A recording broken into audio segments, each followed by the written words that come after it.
Yo, this is Chris coming to you live from the basement, and this is Facts Over Feelings. Listen, let me just get right into this and say it off top. I hate the modern state of politics. The Republican Party has shifted so far right, it's starting to make the history books blush. And the Democrats, they're out here losing the plot, caught up in performance, hoping people just vote for them by default. And nothing illustrates this more than what we just currently saw happening to Sydney Sweeney. So Sydney Sweeney does this American Eagle ad. It's a jeans commercial, pretty straightforward, right? And now there's a viral thread calling it eugenics coded. Let's get this straight for the folks in the back.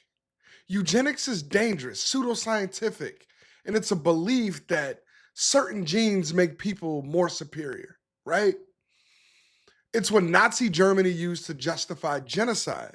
It's what led to forced sterilizations here in the US against Black, Indigenous, and disabled people. But it's not a denim ad where a white actress says, "These are good genes." It's not that. Now, here's where it gets wild. People act like this kind of ad is brand new. But let's just rewind a little, less than a year. Beyonce. She did a Levi's commercial last year. Probably remember it in the laundromat, right? Denim shorts, slow camera pans, singing.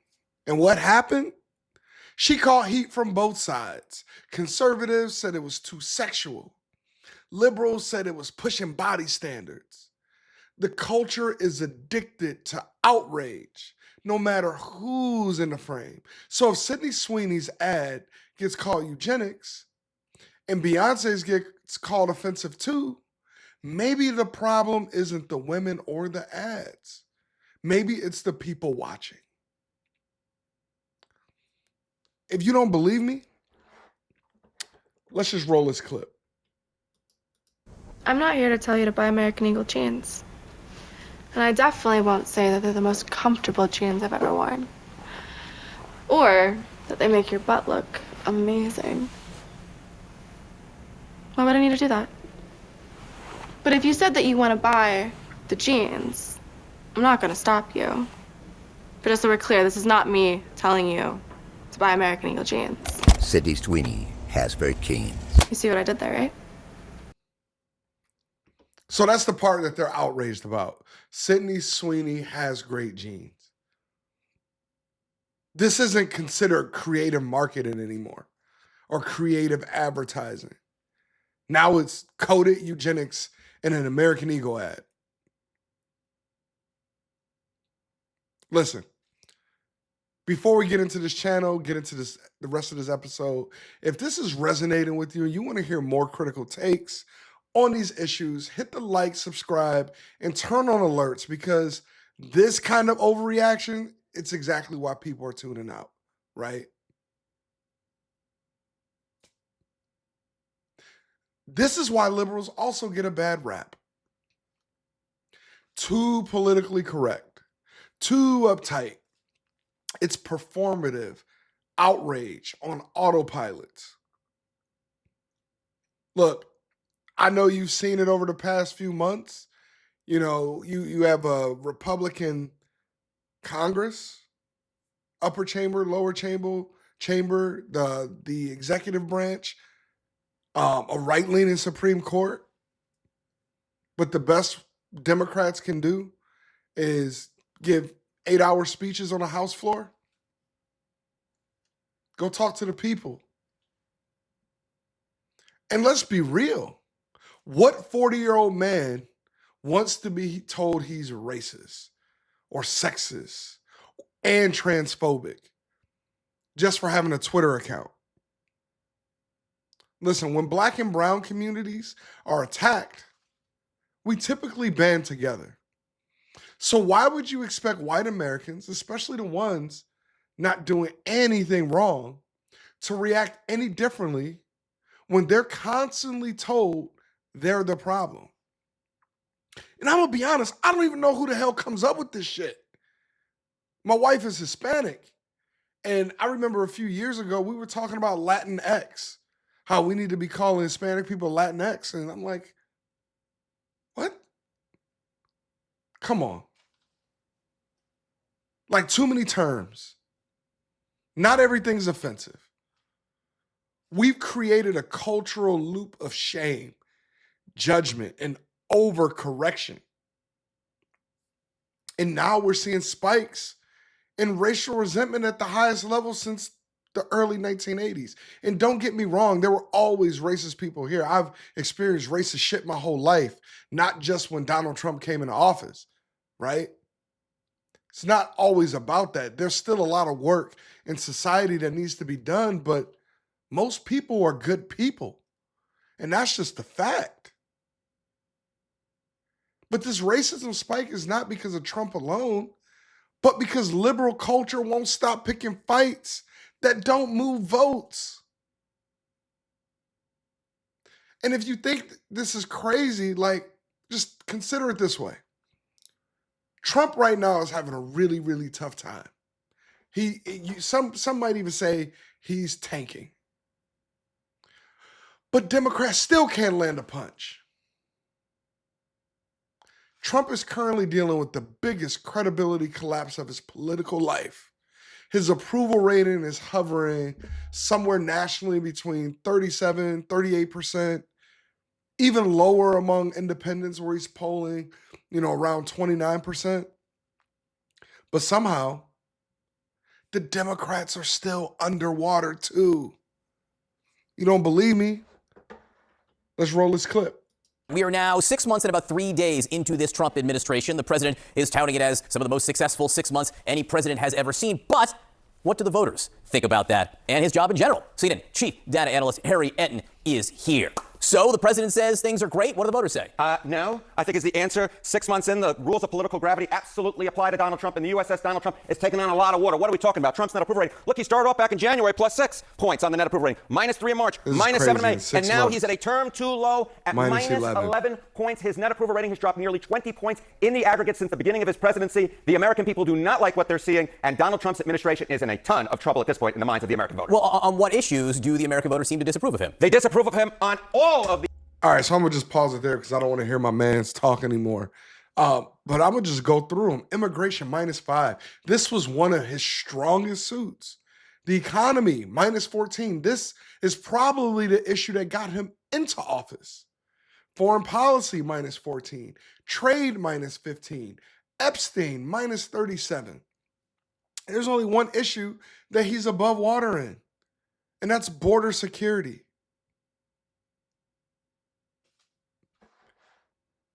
Let's go over to the Democrats. What are they saying about Democrats? Brand new CNN poll out today shows that Democrats' favorability among Americans is at its lowest point in the history of CNN's polling back to 1992. Only 1992 was the LA riots. It was that long ago.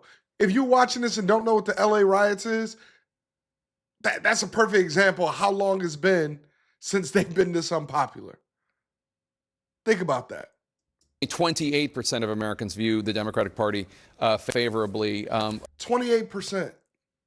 How do you still not get the wake-up call? One of the things that Republicans did over, a 10-year period is they transformed their party to be likable. Likability shouldn't be the only measure of political success. Unfortunately, that's kind of the signs of the times of where things are. What did Democrats do? They kept on with the same people, the same non-relatable people. The most relatable people in the Democratic Party right now, AOC, Jasmine Crockett, Bernie Sanders. And that's at the national level. You go to state level, there's some other folks out there, right? But come on now. This is a clear indication, a very, very clear indication. People don't trust either side right now. And so, look, if you're still with me, and you feel like no one's really saying this stuff, I want you to like, subscribe, share this with someone who's stuck in the middle too. This ain't Team Red or Team Blue. It's Team Reality. Look, I want to give credit where credit is due. Joe Biden actually passed some big time legislation. The Infrastructure Act, the CHIPS Act, the Inflation Reduction Act, right? On paper, historic. Roads, chips, clean energy, over $2 trillion committed across 3 bills. But if we're being honest, by mid-2025, about half have been obligated or spent, but only a fraction of the projects have broken ground. And very few have been completed. And if you want to take another step forward or another step back and look at it through a different lens, in 2022, only 24% of the people, of American voters, knew that these bills were even passed. So how are these your crowning moments, your signature moments, and people don't even know that they're passed? What does that say about your messaging? Right? Listen, and then we get here. Infrastructure Act. Promise versus spent. Look at that. The orange line is allocated. Or the light orange line is allocated. The middle orange line is spent by 2025. And look at the red line, which is completed by 2025. So roads and bridges. Not seeing the impact. Water and pipes. Not seeing the impact. Broadband. EV chargers non-existent. In fact, there were only 384 EV chargers built. Half the money moved. Most people never saw it. That's a fact. Most people never saw it. Then we could come over here. Then came the CHIPS Act. A big promise, rebuild America's manufacturing base, right? $52 billion, Intel, Micron, TSMC. But even now, most fabs are just dirt and renderings. Intel's biggest project, delayed until 2030. Just last week, Intel just announced that they're laying off 24,000 people. So if they're laying off 24,000 people, when are these chips going to be built here? Right? Then you got, and let me go back here. Let me go back here again. Manufacturing. Look how much was allocated. Look what's completed by 2025. I mean, this is egregious. People need to feel it. Why are you not making it more of a priority to make shit happen? Passing a bill is step one. Following through, that's the important part. But carry on. Then you've got the Inflation Reduction Act.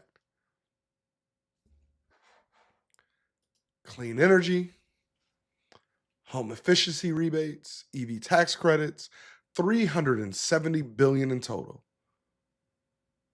So yeah, they passed the bills, right? Again, look what's completed by 2025. The dark green lines. The dark green lines is where it's at, right? They passed the bills. They posted plenty of headlines. But they didn't move fast enough to turn them into outcomes. And when you slow walk once in a generation legislation, you lose the window to earn trust. And here's my personal take on it. Both sides are failing us miserably. I know a lot of people that used to be faithful Democrats, but a lot of them felt like it was getting to the point where it felt like everything they did was walking on eggshells, or they were being judged, or they might get canceled. They also don't feel like Democrats have earned their vote, as if the only reason you should vote for them is because it's not Trump. That's been too much of the message. Yes, no one wants to go into full-blown authoritarianism. But at some point, when you continue to talk about it, it's like the boy who cried wolf. No one wants the chaos or the racism. But if the messaging is not resonating, and you as a politician aren't resonating, unfortunately, a lot of people sit back and say, well, I won't be directly impacted by some of his policies. And they just sit on the sidelines. And let me be real with y'all. I don't rock with today's GOP. They're too far gone. Culture war addicts. Authoritarian vibes. Too many dog whistles of racism. All gas, no brakes. No checks on power. But I also can't pretend the Democrats are nailing it either. They act like the morality police. Want to hold TikTok panels on diversity and then take 18 months to release EV charger funds they already approved. One side is selling fear, the other selling guilt, and in the middle, millions of Americans just trying to survive. So here's the challenge. If you feel politically homeless right now, you're not alone. But being politically homeless doesn't mean being politically helpless. We've got to stop accepting mediocrity from both parties. Vote in your primaries. Put the right people in the primary to make sure that we get the right candidates running against each other on a state, local, national level. Stop rewarding bad branding. Stop mistaking viral moments for leadership, which that's a huge problem, by the way. If Trump is finally slipping and Democrats still can't convert the momentum, that's not a Republican problem. That's a Democratic wake-up call. So look, that's all I got for y'all tonight. The Sydney Sweeney thing really pissed me off because it's another example of the performative theater. And it's like, just appreciate something for what it is. It's a creative ass commercial. Point blank, period. That's what it is. If you rock with the message and you want to hear more of these takes, like, subscribe, tap in. And if you're feeling tired of being emotionally manipulated by both sides, come cop some merch. Not just the merch, it's a mindset. And that's all I have for you all tonight. Holla at you. If you made it this far, you're not just scrolling, you're searching. Hit that subscribe button and share this with one person who actually thinks. And if you're ready to keep pushing past that noise, tap the box on the screen. I'll see you there.